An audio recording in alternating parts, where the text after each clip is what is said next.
Hey everybody, what's going on? This is Jake Martin, and today I'm going to be doing a DVD review on this Thomas and Friends DVD, the fourth Thomas Thomas and Friends DVD to come out in 2015. Yeah, the fourth one. Plus, it's the very first Thomas and Friends video to show season 19 episodes to the audience, and that will be none other than Whale of a Tale. Yeah, Whale of a Tale. So anyways, yeah, let's get started, and I hope you guys enjoy it. So basically, here's what the front of the release looks like. The history on Whale of a Tale. It first came out on DVD exclusively at Walmart on June 9th, 2015. Oh yeah, I forgot to mention on my Oh yes, I forgot to mention about the Wild Water Rescue DVD that... Oh, I forgot to mention on my Wild Water Rescue DVD review that I did back in January. The Wild Water Rescue DVD came out on DVD exclusively at Target on, I think, June 16th, if I'm not mistaken. Yeah, exclusively at Target, Wild Water Rescue. Yeah, so yeah, I forgot to mention it. But now... But I'm...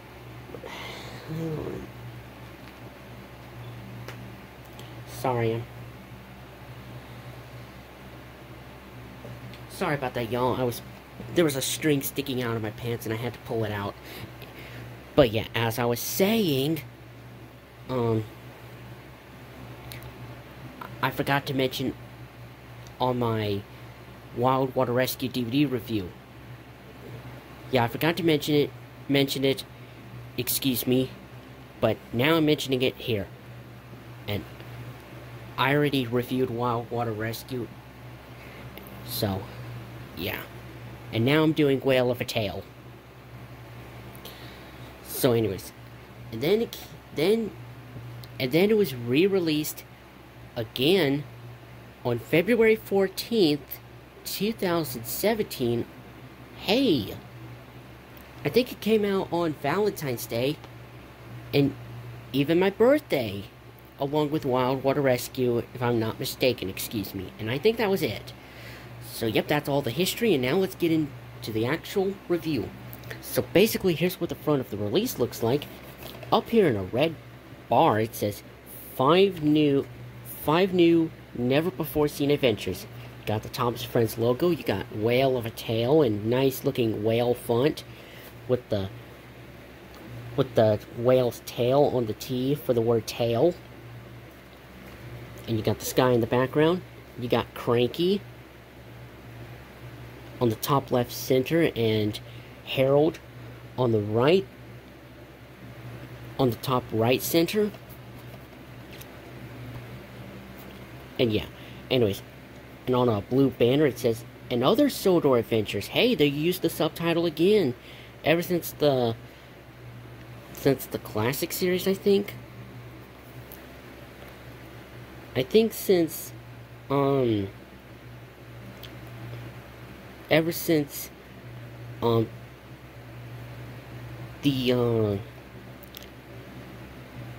since last time they used was, the On-Site with Thomas DVD. Yeah. Well, now they're using the subtitle, finally.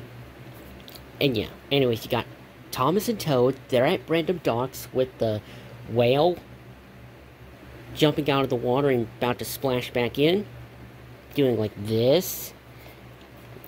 Yeah, and that's from the episode Toad and the Whale, which is on this DVD. And you got the Walmart sticker. It says only at Walmart, even though I got it from eBay last year. And yes, it's the United States copy, because yeah, I got rid of the Australian copy, because my DVR is not region free. It was only able to play Canadian DVDs and American DVDs, but no UK, no Australian, no nothing. Anyways, here's the front. Here's the sides of the slipcover with a portrait of Thomas from the front. Here's the back. Thomas Friends logo in the sky again. Barcode peeking out of the slipcover.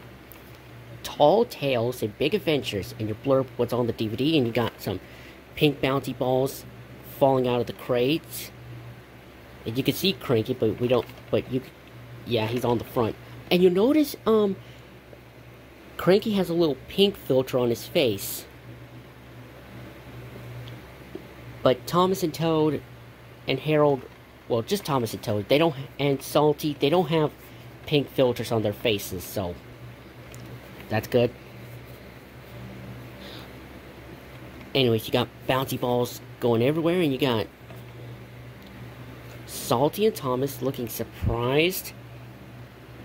And Salty's looking at the viewer, and Thomas is looking off. Thomas is looking at the bouncy balls going everywhere. It looks like a deleted picture from Who's Jeffrey, which is on the DVD. Oh yes, on my Tales on the Rail, I forgot to mention on my Tales on the Rails DVD review that a picture of Thomas and Salty, a picture of Salty and Thomas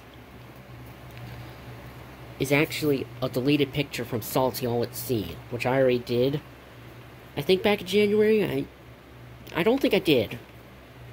Or maybe in February. I think that's back in January. Anyways, here's your blurb, and yeah. And yes, Salty and Thomas, they're at Brenham Docks, and yeah. Excuse me. Anyways, the episodes are Toad and the Whale, Who's Jeffrey? The Truth About Toby, Lost Property, and Henry Spots Trouble. Excuse me again. Anyways, bonus features, Guess Who Puzzles and Fun with Driver Perkins, who is on the Heritage, and Fun with Driver Perkins, who is on the Heritage Railway. Anyways, link to the Thomas and Friends website and Universal Studios as well, and legal copyright information down at the bottom. Excuse me. Here's what the actual case looks like, except it doesn't have that red bar that says 5 new, never before seen episode adventures. Excuse me. And here's the rest of your legalese. Not rated, and this is 58 minutes. Anyways, here's the disc, and the episode list, and the storyteller list, which is Mark Morgan, and the sing-along song, which is Engine Roll Call. They're still using the seasons 13 through 18 version. Oh, and as such, when the programs, at the beginning of the program, it still uses the, it still uses the seasons 13 through 18 intro, besides the engine at the beginning. And because of that, it has Thomas with his Martin Sherman voice when he says, "Hello everybody, welcome to the island of Sodor." Even though he was voiced by Joseph May in all these episodes. And then the end credits, once again from seasons 13 through 18, is also used. I guess they're using it for the next release, which is Wild Water Rescue, and I guess that's why. Because I guess Wild Water Rescue has 5 seasons, 16 episodes, and yeah. But the Wild Water Rescue DVD review is already up, and yeah. So anyways, yeah, this is a nice Thomas and Friends DVD, since it's the first one to show season 19 episodes. And speaking of which, not only we have Thomas voiced by Joseph May, Rob Rackstraw as James, and Keith Wickham as Sir Topham Hatt, we also have 2 characters voiced by their new voice actors, Percy voiced by Christopher Ragland, and Devious Diesel, voiced by Carrie Shell. Well, there was one episode which is Henry Spots Trouble, and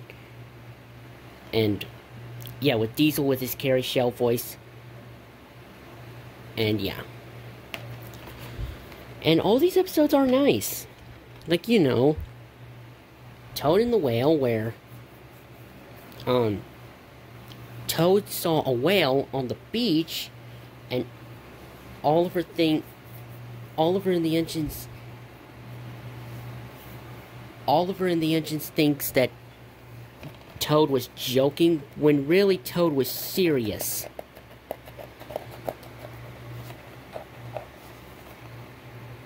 But when Toad told Mr. Oliver he decided not to say any more jokes, sure enough, Oliver did saw a whale that's on the beach, surely enough. And Toad was right, and Toad was definitely not joking, and he was really, really serious. And then they were trying to get the whale back on the beach, back in the water. And luckily, the search and rescue team and Thomas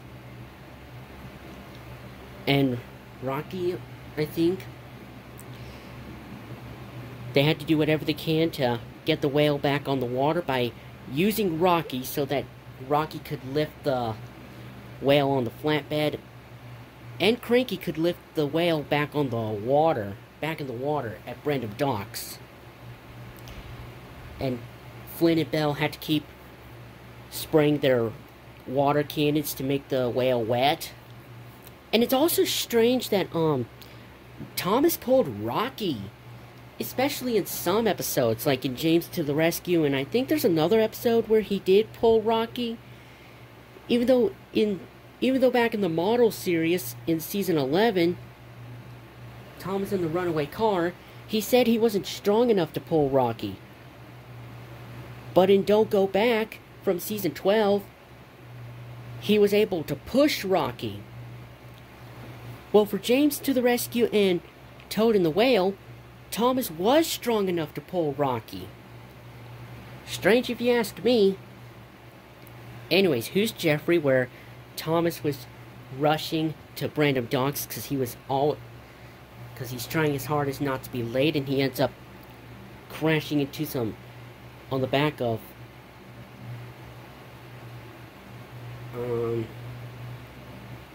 Porter's freight cars or Salty's. Maybe Porter's. And made Cranky drop a crate of bouncy balls, and Thomas makes a blaming, excusing lie, saying that it was Jeffrey from the mainland and has the same color as James, and can I just say, his Jeffrey voice is so funny. I should have laughed in the first place. But then when Spencer was racing to the tunnel, Thomas had to get out of the tunnel to avoid getting hurt, and then Sir Topham had told Thomas to explain himself by telling the truth, and sure enough, Thomas did. Because I love how Sir Topham had told Thomas that whenever he broke Lady Hat's teapot, he went over, and instead of telling a lie, he admitted by telling her the truth. Like me, when I was a kid, I didn't know how to tell the truth, but instead I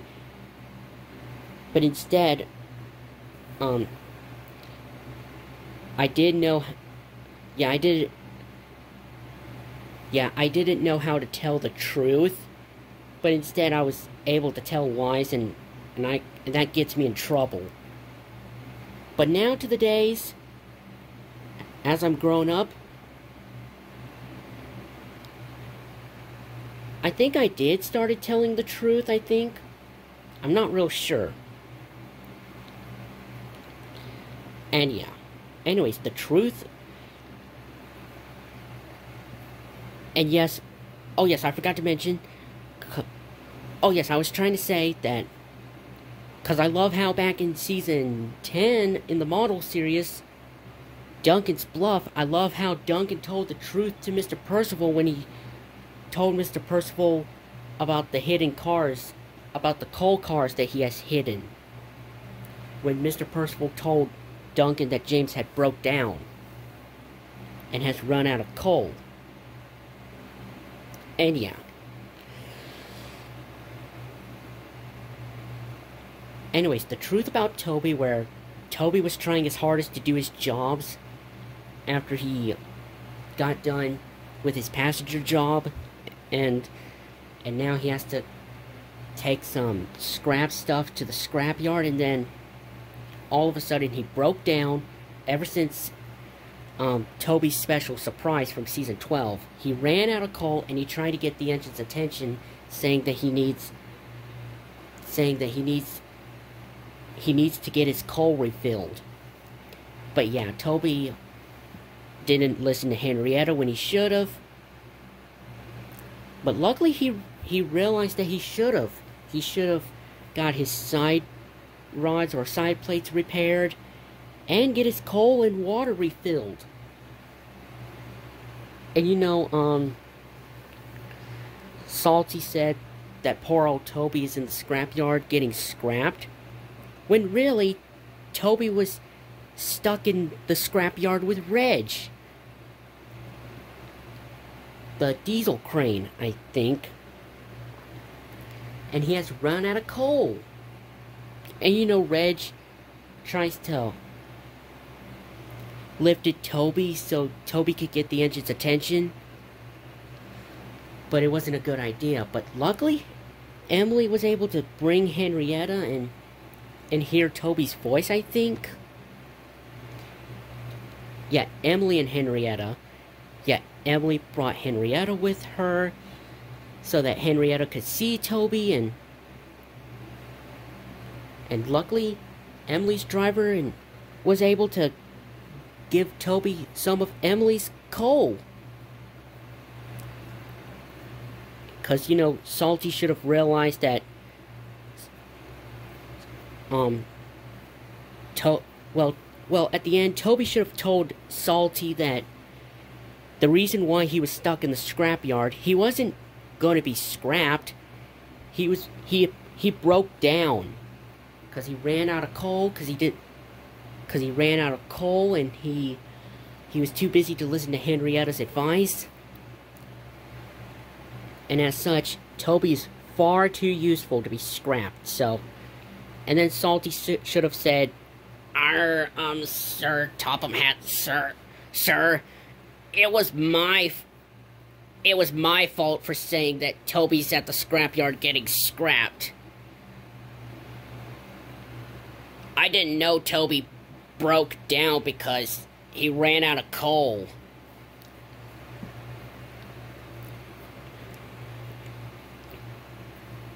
I think.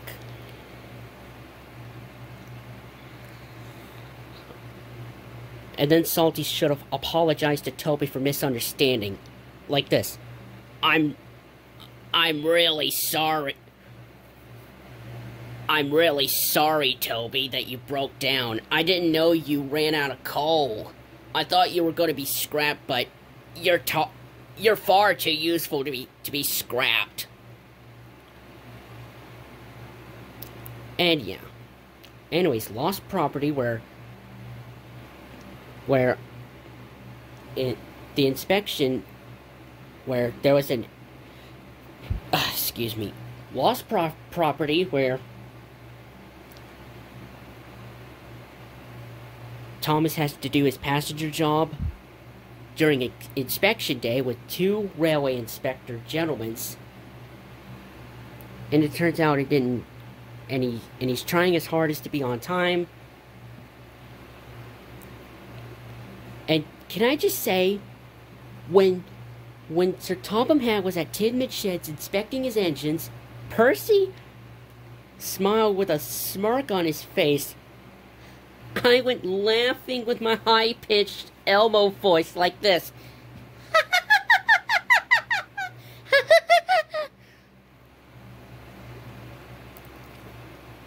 And then, when Sir Topham Hatt was playing with the paddle ball, when Thomas left Knapford Station, that paddle ball hit him in the eye and gave him a black eye. Man, looks like Sir Topham Hatt. And I was like, sorry, man, what was I trying to say? Man, it's been a long time since Sir Topham Hatt didn't get any black eyes, because last time he got a black eye was in Season 5, A Better View for Gordon, back in the model series, the classic series. And I was like, oh! And then when he was playing with the paddle ball again, at another station, I think that's Elsbridge, maybe Marin Station, or I don't know what station is called, but yeah, like after Gordon left with the two inspection gentlemen,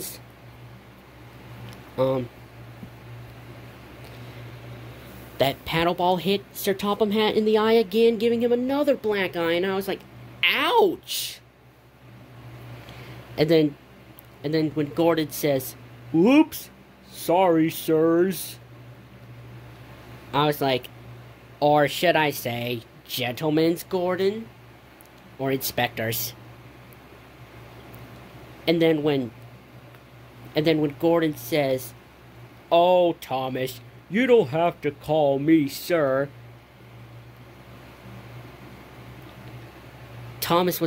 and then Thomas snaps at Gordon, saying, "I wasn't talking to you, Gordon."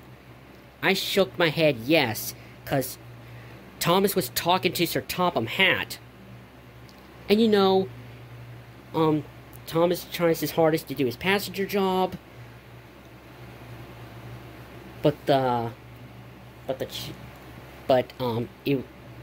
inside Annie was hot inside.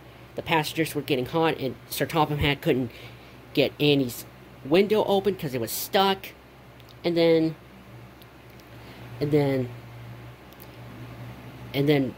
when the children got on board Annie,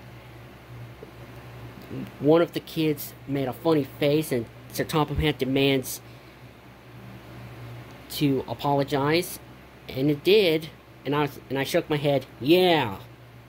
And then after that, that kid with his glasses, I think? Yeah, I think so. He did, but then he blew raspberries at Sir Topham Hatt, and when Sir Topham Hatt was like, why you?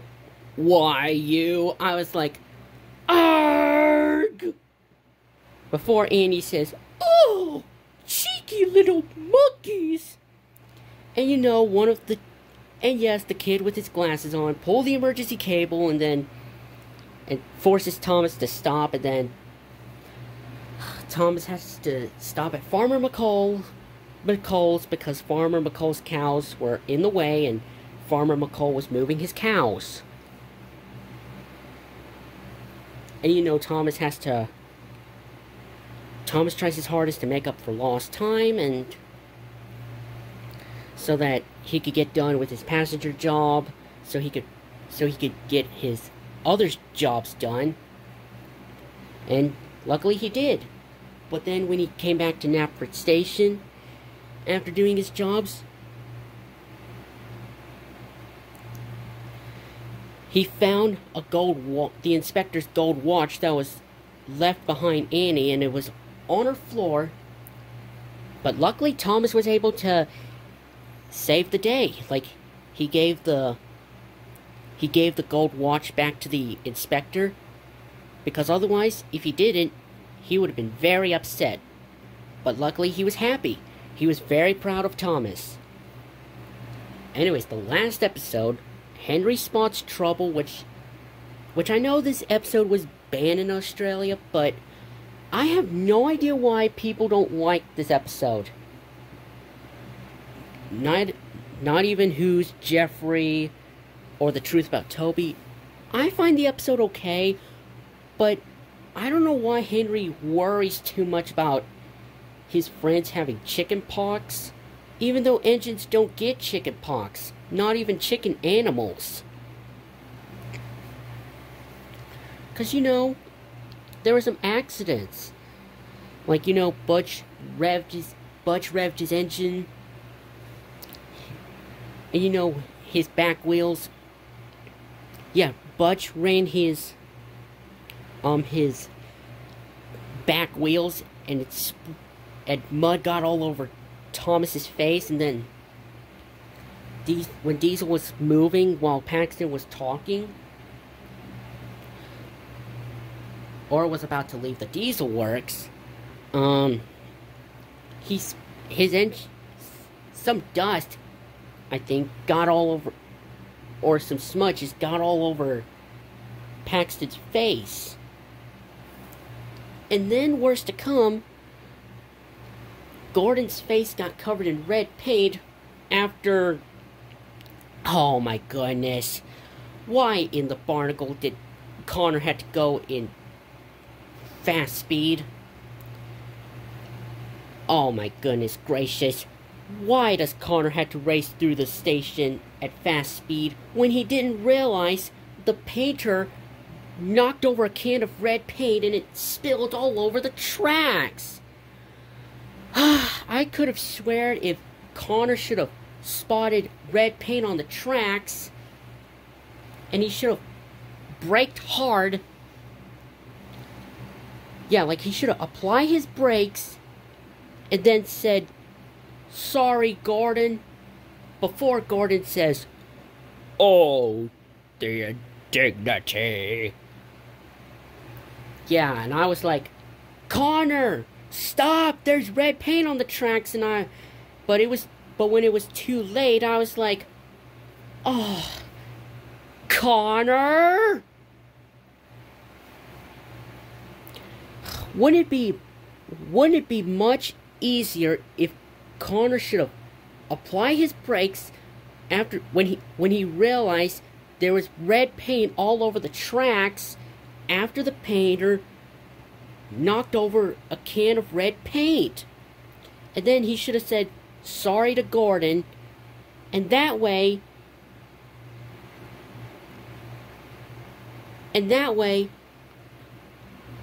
all this would have never happened.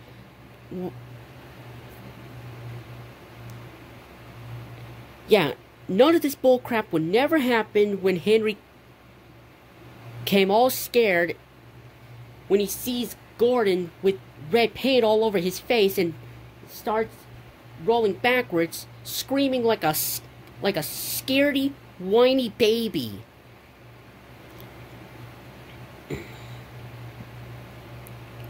But anyways, I'm just proving a point. Yeah, Connor should have braked hard, and he should have stopped before he splattered red paint all over Gordon's face. And he should have said, "Sorry, Gordon." But luckily at the end, Sir Topham had told Henry that engines don't get chickenpox, and not even chicken animals.